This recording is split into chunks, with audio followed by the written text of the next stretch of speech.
Konami released a new mini-box, Sign of Harpies, just a few days ago. This mini-box brings new Harpy archetype support, including a new boss monster featured on the box art, the quite famous Lightning Vortex, which is expected to be a heavily used tech card, and introduces the archetype Formula Athletes to Duel Links. The Formula Athletes, or FAs, is an archetype consisting of machine-type wind attribute monsters whose main gimmick is to increase their levels and gain attack points and effects based on those levels.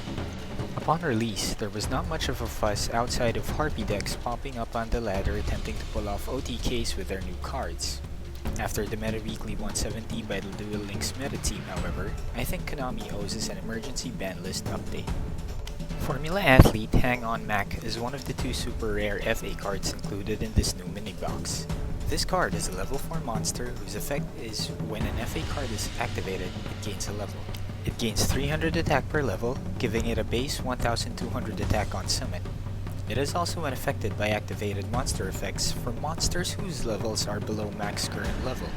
Upon reaching level 7, this card gains a floodgate effect of banishing any of your opponent's cards that are supposed to be sent to the graveyard. This can be quite devastating, considering how important the graveyard is as a resource to most good decks. In its own archetype build, this monster is already quite the beast. Based on test plays I've conducted, which I will post soon alongside my Harpy deck test plays, it is quite the effective floodgate, especially when coupled with FA Whipcrosser, whose floodgate effect prevents your opponent from activating cards that would discard or send cards from the hand to the graveyard. As threatening as that sounds, these cards do not pose too much of a problem when played within their archetype, as there are a lot of outs to this board setup, especially from top tier decks. The issue with this card that calls for an emergency ban list comes from FA Mach's interaction within the Star Seraph Darklord deck and the skill level augmentation. Star Seraph Darklords are a tier 1 deck whose gameplay centers around Xyz summoning and generating hand advantage, while simultaneously blowing up your opponent's board setup, or attacking their hand on turn 1 with Evil Swarm or Ouroboros, then ending the turn with a negate setup in the graveyard. The Darklord side of this deck supplies high-level monsters whose effects center around drawing and adding specific Darklord cards to your hand, and sending cards to the graveyard to be used as resources in later turns.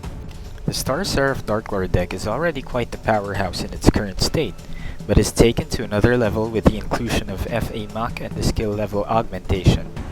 Level augmentation allows you to select a monster on your side of the field and permanently increase its level by the level of a monster in your hand. FA Mach plus one of the bigger Darklord monsters would equal a level 12 Mach, whose attack would be around 3600 at minimum, and would be unaffected by monsters level 11 and below, with the ability of banishing all of the opponent's cards that are supposed to hit the graveyard. With the Star Seraph and Darklord engines, this combo is easily accomplished turn 1 or possibly held as a follow-up to decimate your opponent on turn 3. The Meta Weekly 170 held a final match between two Star Seraph Darklord decks who played FA Mach, which is a testament to how dominating this combo really is. I am not opposed to deck building creativity or strong decks, however I imagine that the intended use of FA Mach was never in this state. This is what I believe calls for an immediate fix from Konami. I don't think they would have to go so far as to nerf level augmentation.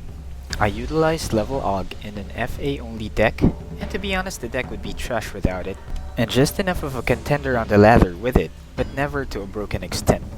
I also imagine there would be some people who would run the same combination of card and skill with decks who run high level monsters, but without the obvious broken advantage that the Star Seraph Darklord engine provides.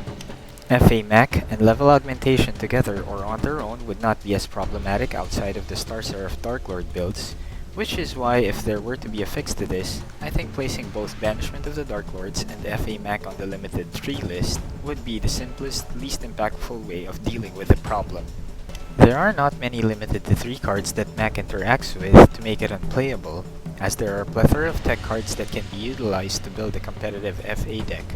Hitting both Mach and Banishment would allow Star Seraph Darklords to still run the card, but to a least impactful extent, as they would only be able to run 2 of and 1 of either card in the deck.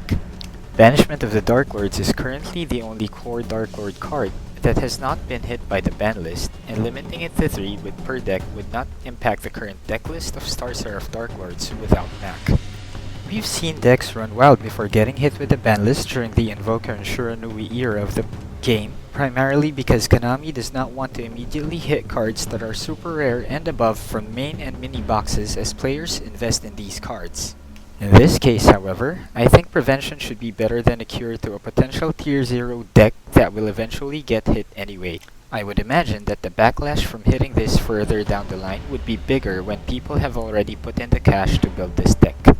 I'd like to hear your thoughts on the matter as well, so leave a comment and let's talk about how this could impact the meta the longer it drags on. Don't forget to like and subscribe. This is the 10 Zone Duelist signing off for now.